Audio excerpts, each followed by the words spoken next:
when we're approaching a conversation around budget and around, oh my God, this is a great client and we'd love to work with them regardless, but they haven't quite got the budget that we want, what can tend to happen is we can actually come from a place of need rather than service.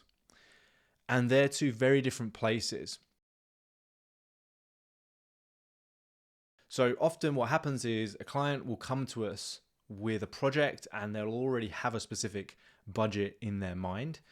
And sometimes it's just not really enough, or we think that budget would be okay, but really we could create an incredible piece of work, or we can create an incredible result for the client with this budget. And so the question is, how do we have that conversation around budget without scaring the client away, from a place where we're not worried about losing that client because they're just going to go with someone else who can do it in their budget?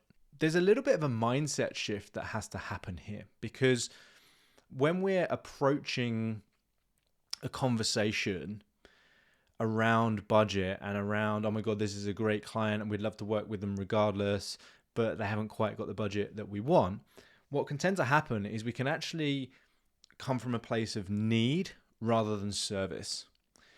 And they're two very different places, because ultimately what I want for you is for you to show up as a partner, as a creative problem solver, and as a leader, someone who's there not just to do a job and to design a logo or create an animation or whatever it is that you do, but someone who's actually there to guide this person with your years of experience and knowledge and expertise to an outcome or to a result.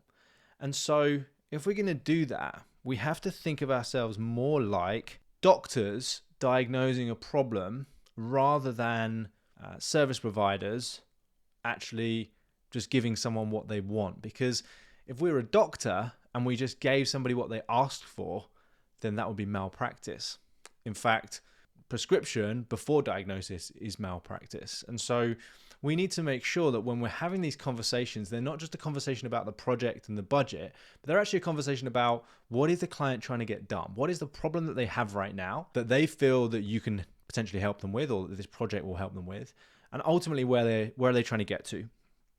And so a model I like to use in my mind when I think about this is a model that I call the two islands. Now, I'm not going to sketch out two islands here because my art is pretty bad at the best of times. So I'm going to use some shapes instead. And we've got two islands. We've got island A and island B. And so island A is where your client is right now. This is your client, right? And island A, they're usually not too happy.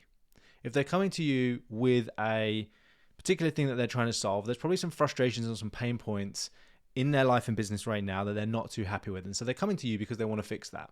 Maybe their business is going well. Maybe they're doing lots of great things. They want to take things to the next level. But ultimately, there's probably a gap here between where they are now, which is island A, and where they want to be, which is happy in island B, right? And so if the client comes to us and they say, hey, this is where we are right now, and this is where we want to be, and we've got this budget to get there, but you know in your heart of hearts, so that really isn't quite enough budget to get there, or it's enough budget to kind of do an all right job, but it's not really going to get them the ultimate result that they want, then your duty as a creative problem solver, and putting your kind of doctor's hat on, is to have a conversation around that. So it's not about the budget, like, well, that's not what we charge, or we want more, or whatever. It's about, is this going to get you what you want? And so another way to think about it, another little kind of metaphor or analogy is, let's imagine you were going to fly a plane from island A to island B, right? And someone came to you and said, hey, I'm on island A right now, and I want to try and get to island B. The problem is I've only got this much money for fuel. And you know that much money is going to get them here. And it's going to be all right. You'll probably be able to run out of fuel and glide them down, but it's not going to be a pleasant experience. They're probably going to be very scared, and it's quite dangerous because you might not make it onto that island.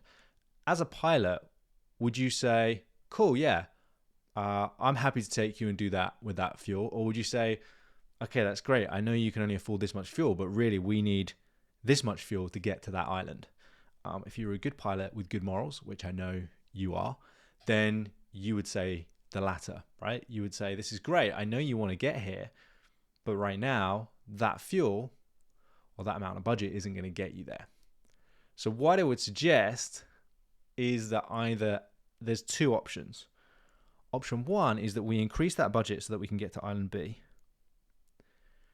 And that would be my preference. And it's up to you. You can either say that's the only option, option one, we need to increase that budget, otherwise we're not going to get this. Or what we can do is we can say, well, let's go back to the diagram. What about if we had a little stopover here, and it's not the most comfortable island in the world, and it's kind of floating around in the middle. But what about if we went here first, we recouped, and we found some more resources, and then we moved from here to here. And so in our program, we call that a logical next step. And a logical next step is a way to get the client some momentum, some forward momentum, to get them some results, to demonstrate some value without actually getting the full end thing that they're trying to achieve. And now it's really important that if we're going to do that, we make it clear. We don't pretend that we're going to island B, but actually we get to island A.1 instead, right? We let them know that the budget they have isn't going to get them island B. And if they want to go and try and find a older plane and a less experienced pilot, they can do that, right? That's absolutely fine. That's up to them. But for us, from our experience, from what we know about the industry with our knowledge and everything that we have in our toolbox, we know that realistically to get from island A to B safely and to get you the best chance of getting the result that you want, you have to have this amount of fuel and we have to go through this process. If you don't want to do that and you're happy to go here, then we can look at reducing the budget, reducing the scope, getting you here first, but it's only a temporary stop. And that's really important. This is a stepping stone on the way to the result. So then we can find some more budget and some more resources to get us all the way to the end.